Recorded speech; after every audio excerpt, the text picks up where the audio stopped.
Orientação da criança. Capítulo 69.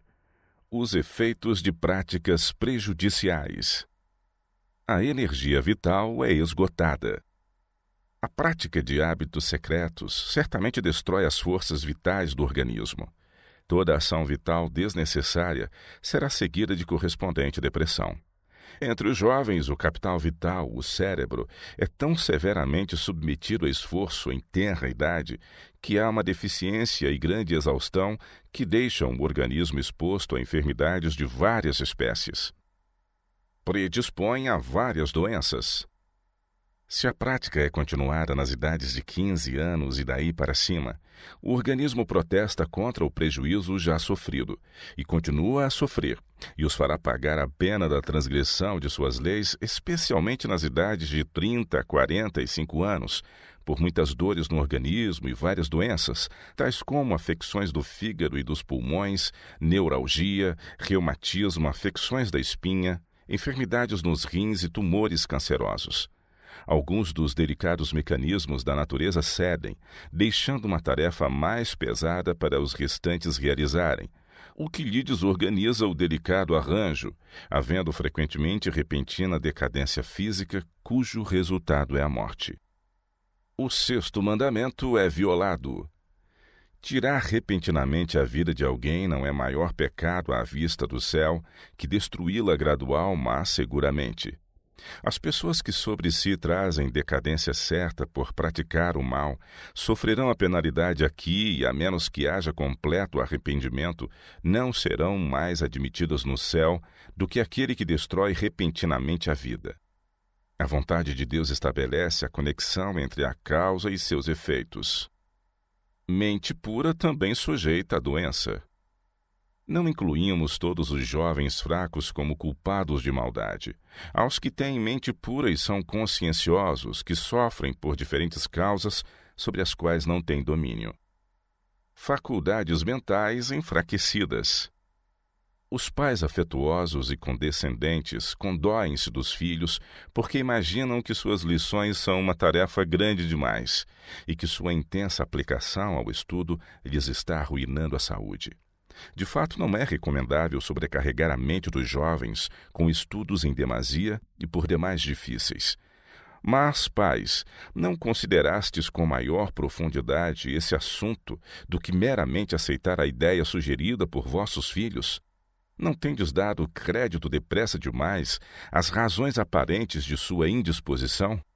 Convém aos pais e tutores olhar sob a superfície em busca da causa.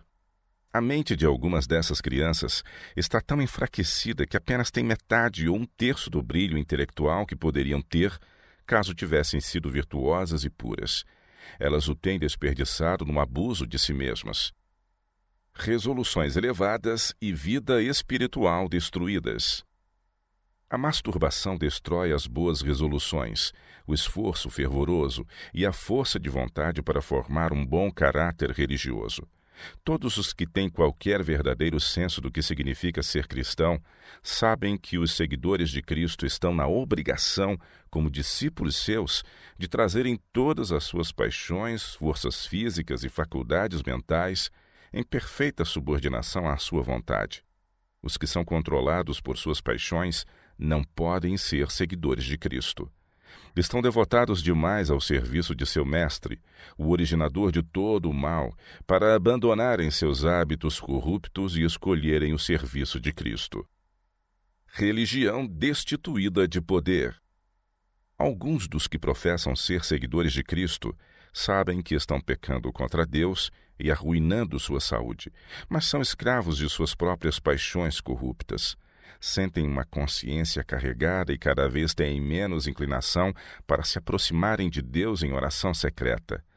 Podem conservar a forma de religião e assim mesmo estarem destituídos da graça de Deus no coração. Não têm apego ao seu serviço, nenhuma confiança nele. Não vivem para sua glória, nenhum prazer têm em suas ordenanças e nenhum deleite nele. Parece perdido o poder do domínio próprio. Alguns reconhecerão o mal das condescendências pecaminosas, todavia se desculparão dizendo que não lhes é possível vencer as paixões. Isso é coisa terrível de ser admitida por qualquer pessoa que profere o nome de Cristo. Qualquer que profere o nome de Cristo, aparte-se da iniquidade. Por que essa fraqueza? É porque as propensões animais têm sido fortalecidas pelo exercício, até que tomaram ascendência sobre as faculdades superiores. Homens e mulheres carecem de princípios. Estão morrendo espiritualmente, por haverem tão longamente nutrido seus apetites naturais que sua capacidade de governar-se parece haver desaparecido. As paixões inferiores de sua natureza têm tomado as rédeas, e o que devia ser o poder dirigente tem se tornado o servo da paixão corrupta. A alma é mantida na mais baixa servidão. A sensualidade tem extinguido o desejo de santidade e ressecado o vício espiritual. Impedida a comunhão com o céu. Solenes mensagens vindas do céu não podem impressionar fortemente o coração não fortalecido contra a condescendência com esse degradante vício. Os sensitivos nervos do cérebro perderam o saudável tono devido à excitação mórbida para satisfazer um desejo não natural de satisfação sensual. Os nervos cerebrais que se comunicam com todo o organismo são os únicos meios pelos quais o céu se pode comunicar com o homem e influenciar sua vida mais íntima. Seja o que for que perturbe a circulação das correntes elétricas no sistema nervoso, diminui a resistência das forças vitais e o resultado é um amortecimento das sensibilidades da mente. Em atenção a isto, como é importante que pastores e povo que professam piedade se apresentem limpos e imaculados quanto a tal vício degradante da alma. Perdido o respeito próprio. Os efeitos de hábitos tão degradantes não são os mesmos sobre todas as mentes. Há algumas crianças que têm as faculdades morais grandemente desenvolvidas e que, associando-se com crianças que têm o vício da masturbação, se iniciam na mesma prática. O efeito será com muita frequência torná-las melancólicas, irritáveis e ciumentas. Apesar disso, elas podem não perder o respeito ao culto religioso, nem demonstrar especial infidelidade quanto às coisas espirituais. Às vezes sofrerão profundamente sentimentos de remorso e se sentirão degradadas aos próprios olhos, perdendo o respeito próprio.